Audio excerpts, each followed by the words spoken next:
നമസ്കാരം. ULM കേരള ചാനലിലേക്ക് സ്വാഗതം.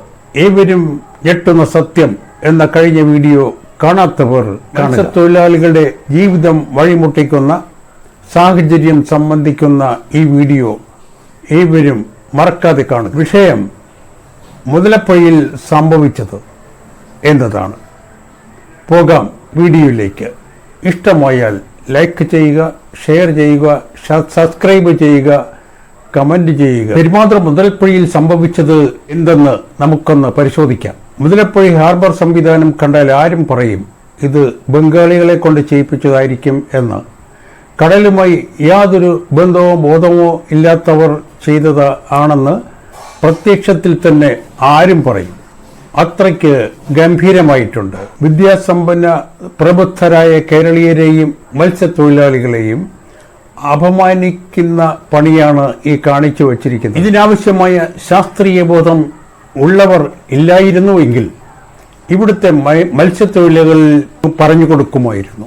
കാരണം കടലിൻ്റെ സ്വഭാവത്തെപ്പറ്റി ആധികാരികമായ അറിവും ബോധവും അനുഭവബോധവും മത്സ്യത്തൊഴിലാളികൾക്ക് ഉള്ളതുപോലെ മറ്റാർക്കും. നിർമ്മാണം സർക്കാരിൻ്റെ തികഞ്ഞ അനാസ്ഥയാണ്, തികഞ്ഞ അശാസ്ത്രീയതയാണ്. ഇത് മുതലപ്പുഴ ദൃശ്യം കാണുക. ഇത് മുതലപ്പുഴ പാലത്തിന് മുകളിൽ നിന്ന് നോക്കുമ്പോൾ കാണുന്നതാണ്. ഇത് കടലിൽ നിന്നുള്ള ദൃശ്യം, കടലിൻ്റെ സ്റ്റാർട്ടിംഗ് ഭാഗത്തു നിന്നുള്ള ദൃശ്യമാണ്. ഇതും അത് തന്നെയാണ്.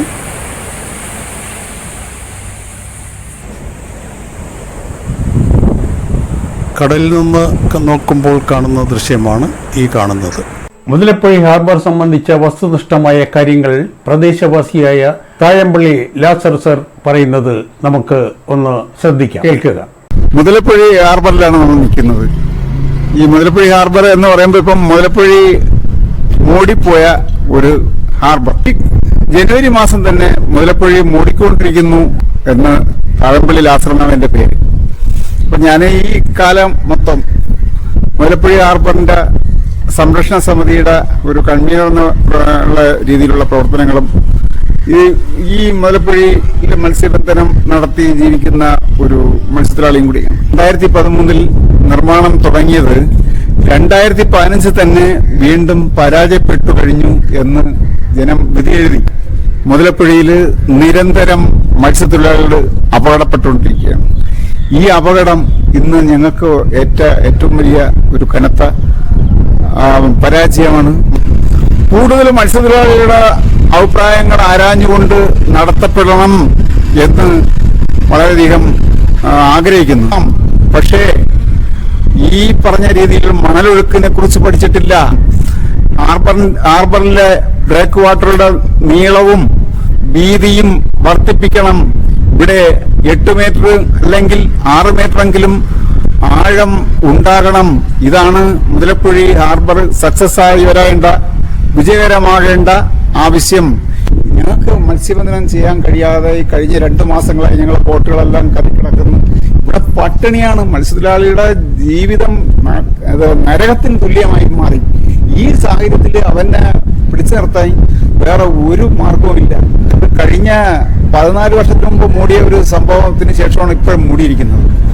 അപ്പൊ എല്ലാ വേനലിലും കൃത്യമായ ഒരു വർഷം മൂടും എന്നുള്ളത് ഉറപ്പാണ്. പിന്നെ ഈ കാലവർഷം നമുക്ക് പിറകിൽ പോവുകയാണെങ്കിൽ ചിലപ്പോൾ മെയ് മാസം കഴിഞ്ഞാലും മൂടിയിട്ടുള്ള കാലഘട്ടമുണ്ട്. അത് ഈ കാലാവസ്ഥാ വ്യതിയാനത്തിന്റെ ഭാഗമായിട്ട് മുമ്പുണ്ടായ കാര്യങ്ങളാണ്. ഈ മോഡൽ സ്റ്റഡിയിൽ പറഞ്ഞതിൽ പകുതിയായി കുറച്ചതുകൊണ്ട് നമുക്കിവിടെ മത്സ്യബന്ധന യാനങ്ങൾ തന്നെ പലപ്പോഴും അവിടെ പരസ്പരം തട്ടിമുട്ടിപ്പോകുന്ന ഒരു പ്രവണതയുണ്ട്. സാറേ, സമരങ്ങള് ശരിക്കും പറഞ്ഞാൽ ഇതിന്റെ സമരങ്ങൾ 2-3 ഘട്ടങ്ങളായിട്ട് നടന്നു കഴിഞ്ഞു. 2001 മുതൽ ഇവിടെ നടത്തിയ ഹാർബർ നിർമ്മാണം അഴിമതിയാണെന്ന് പറഞ്ഞുകൊണ്ട് ശക്തമായ സമരത്തിന് നേതൃത്വം കൊടുക്കേണ്ടി വന്നിരിക്കും. 1-2 മാസങ്ങൾ വരെ ഈ ബ്രേക്ക് വാട്ടറിനുള്ള കല്ല് തടസ്സപ്പെടുത്തേണ്ടി വന്നിട്ടുണ്ട്.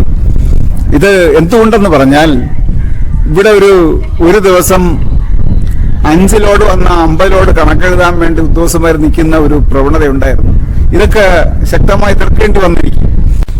അളവിൽ കുറച്ച് ഈ കരിങ്കല്ലുകൾ നിരത്തിയപ്പോൾ ബ്രേക്ക് വാട്ടറിന്റെ നീളത്തിൽ കുറവും വരാൻ സാധ്യതയുണ്ടായി. ഇതാണ് അത് ഞങ്ങൾ വിലയിരുത്തുന്ന ഒരു പരാജയം. രണ്ടാമത്തെ പരാജയം, ഈ കാലയളവിൽ ഇതുപോലെ മണ്ണ് ഡ്രഡ്ജ് ചെയ്ത് മണൽ വിൽപ്പന എടുക്കുന്ന ഒരു സന്ദർഭം ഉണ്ടായി. അപ്പോഴും അതിനെതിരെ ശബ്ദമുയർത്തുകയുണ്ടായി. അതിന് അന്ന് മുതൽ ഈ താഴമ്പള്ളിയുടെ ഭാഗത്ത് ഞങ്ങൾ ഈ മണൽക്കൂര വിൽക്കാൻ സമ്മതിക്കാതെ ഇവിടെ ഇപ്പോഴും കാറ്റാടികൾ വെച്ച് ഞങ്ങളിവിടെ ഒരു തണലുണ്ടാക്കിയിട്ടുണ്ട്. നമ്മളൊരു ഗ്രീൻ പാർക്ക് എന്ന് അറിയപ്പെടുകയും ഈ ഗ്രീൻ പാർക്ക് ഞങ്ങൾ ഈ തൊഴിലാളികൾക്ക് ഇവിടെ കാറ്റുകൊള്ളാനും മറ്റു വിനോദസഞ്ചാരികൾക്ക് ഇവിടെ വന്നിരുന്ന് കാറ്റുകൊള്ളാനുള്ള നല്ലൊരു അവസരമാണ് ഞങ്ങളിവിടെ ഉണ്ടാക്കിയിട്ടുള്ളത്. മുതലപ്പുഴി ഹാർബറിന്റെ ഇനിയുള്ള വികസനത്തിന്റെ ഭാഗമായി അത് പുനർനിർമ്മാണത്തിന്റെ പദ്ധതി വന്നാൽ പോലും ഇത് ഒഴിവാക്കരുത്. ഇത് വഴി ഈ മുതലപ്പുഴയിൽ ഒഴുകി എത്തുന്ന മണല് നമുക്ക് ഇവിടെ 50 മീറ്റർ മാറി തന്നെ ഇതിനെ ചേർത്ത് മണൽ മാറ്റിയെടുക്കാം. ഇത് വളരെ ലളിതമായ പ്രവൃത്തിയാണ്. ഇത് മുതലപ്പുഴി ഹാർബർ ആദ്യമായി സ്റ്റഡി നടത്തിയ ഒരു ശാസ്ത്രജ്ഞന്റെ ഒരു ചർച്ചയിൽ എന്നോട് പറഞ്ഞതിന്റെ അടിസ്ഥാനത്തിലാണ് ഞാൻ ഈ ഒരു പ്രോജക്റ്റ് ഇംപ്ലിമെന്റ് ചെയ്യുന്നതിന് വേണ്ടി ഗവൺമെന്റിൽ സമ്മർദ്ദം ചെലുത്തിയിട്ടുള്ളത്. ഡ്രഡ്ജർ എത്തുന്ന ദിവസം തന്നെ മുതലപ്പുഴി ഒഴുകും എന്ന രീതിയിൽ ഞങ്ങൾ സമരം സമിതി തീരുമാനിച്ചിട്ടുണ്ട്. കാരണം ഇവിടെ നമ്മൾ വെള്ളപ്പൊക്കം ഉണ്ടാക്കുക അല്ല നമ്മളെ ലക്ഷ്യം. നമുക്ക് ഇവിടെ മത്സ്യബന്ധനം നടത്തുന്നതിന് വേണ്ടിയുള്ള ഈ മുതലപ്പുഴി ഒഴുകണം. ഇത് ഒഴുകാതെ എങ്ങനെയെങ്കിലും ഒരു ചാല് വെട്ടിയിട്ട് വീണ്ടും ആ മണൽ വന്ന് മൂടിയ ഇതൊരു പരാജയം വീണ്ടും വീണ്ടും ഉണ്ടാകും. ഇത് വളരെ നന്നായി ഈ ഒരാഴ്ചക്കുള്ളിൽ നടക്കും എന്ന് പൂർണ്ണമായി വിശ്വസിക്കുകയും ഉറപ്പു നൽകുകയും ചെയ്യുന്നു. ഇതാണ് മുതലപ്പുഴയെ സംബന്ധിച്ചുള്ള കാര്യങ്ങൾ. ഇഷ്ടമായി എന്ന് കരുതട്ടെ. Thank you very much.